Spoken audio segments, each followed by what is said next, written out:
From JBS Studios in Greater New York, this is the JBS News Update with Teisha Bader. I'm Teisha Bader with the JBS News Update for Wednesday, August the 13th, 2025. The IDF today eliminated a member of terror group Hamas's elite Nakba force who attacked Israel on October the 7th. He was a deputy commander who the IDF said infiltrated Israeli territory on that day and took part in the abduction of 3 Israeli soldiers, Ron Sherman, Nick Bezer, and Tamir Nimrodi, and continued attacks against IDF troops during the war. The remains of Sherman and Bezer were recovered by the IDF in Gaza. Nimrodi remains held hostage in Gaza, among the 50 hostages still being held now for 677 days.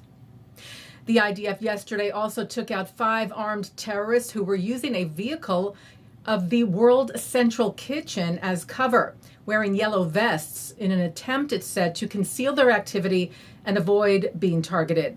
The food relief not-for-profit confirmed to Israeli forces that the vehicle had no connection to its operations and said, "We strongly condemn anyone posing as WCK or other humanitarians, as this endangers civilians and aid workers." The IDF continues its humanitarian aid efforts for Gazan civilians today, writing with an airdrop of some 119 pallets conducted by the IDF in cooperation with Jordan, the United Arab Emirates, Germany, Belgium, France, and Italy. The Times of Israel said that a Jewish couple was reportedly attacked in Venice by 3 men who called the husband a dirty Jew, citing local newspaper Il Gazetino, who said the husband and wife, who is 5 months pregnant, are American tourists, members of the Chabad Lubavitch Hasidic group, and were taking a walk late Saturday night when the 3 men began harassing them, throwing water at them and spitting on them, also reportedly setting their dog on them. The couple managed to flee the scene to a kosher restaurant and were not injured. The Anti-Defamation League said authorities are investigating it as a possible anti-Semitic hate crime. A Holocaust memorial in Bulgaria was vandalized last week. The Center for Jewish Bulgarian Cooperation, known as ALIF, said that on August the 8th, a monument dedicated to those who saved the Jews of Burgas, built by descendants of those who were saved, was defaced and covered with stickers with the face of the leader of the pro-Nazi legionnaires in Bulgaria before 1944, General Hristo Lukov, saying the stickers deliberately covered the inscriptions on the monument, trampling on its message and the memory of the saviors. Aleph said the desecration of the Monument of Gratitude is a disgrace to Burgas and to Bulgaria. This is a test of whether we will allow the darkness of hatred and ignorance to drown out the light of memory, calling for an immediate investigation into the incident.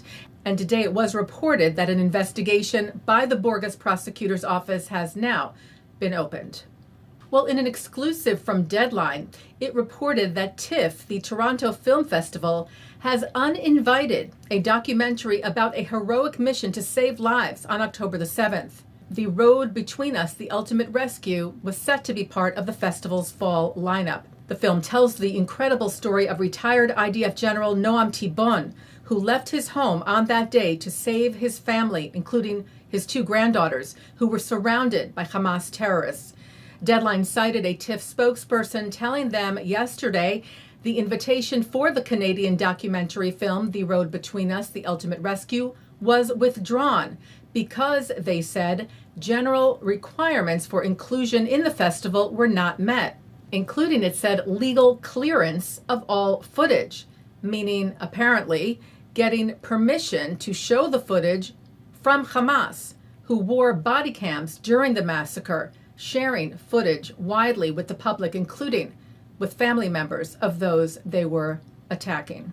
The filmmaking team behind the film told Deadline, "We are shocked and saddened that a venerable film festival has defied its mission and censored its own programming by refusing this film, but said we remain defiant. We will release the film and we invite audiences, broadcasters, and streamers to make up their own mind once they have seen it." The American Jewish Committee said in response, Toronto International Film Festival's reasoning for canceling the October 7th documentary screening is completely absurd and transparently dishonest. Pulling a movie because footage wasn't cleared for copyright by a terror group is so ridiculous that it would almost be laughable if it weren't so deeply, shamelessly disturbing. We will not allow the voices of Hamas's victims to be silenced, and we call on TIFF to reverse this outrageous decision immediately.